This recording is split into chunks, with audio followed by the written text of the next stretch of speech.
The next time that you are feeling impatient about your desire manifesting, I want you to remember this one thing.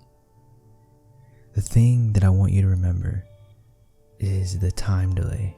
But why do I want you to remember the time delay? The reason for the time delay in manifesting is actually there for a good reason.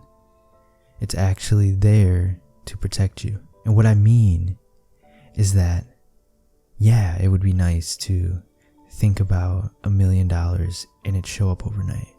And yeah, it'd be nice to think about the love of your life and your twin flame or soulmate, and then they appear the next day, or even the very second. Could you imagine that something bad happening and it instantly happens? That would be terrible, wouldn't it?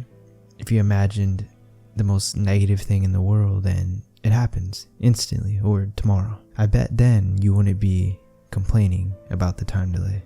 You would be glad that it's there.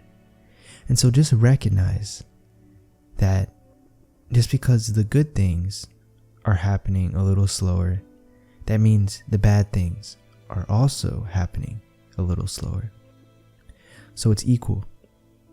You can't have one without the other. You can't manifest the good things faster than the bad things. Everything is equal because good and bad is just perceived in our brain. It's a perspective. There's technically no good or bad. It's a human perspective. And so find peace with that. Find peace that it's taking time. And if you want to speed it up, you can.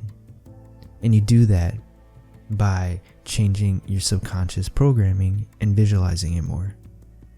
But in the meantime, if it's taking a few weeks or even a few months, that's okay.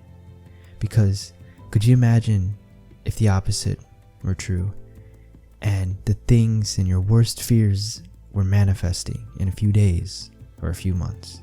You wouldn't want that. So be thankful for it. Say thank you.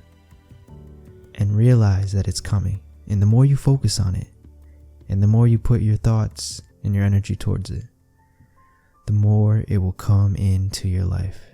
That, I promise you. Thank you for watching.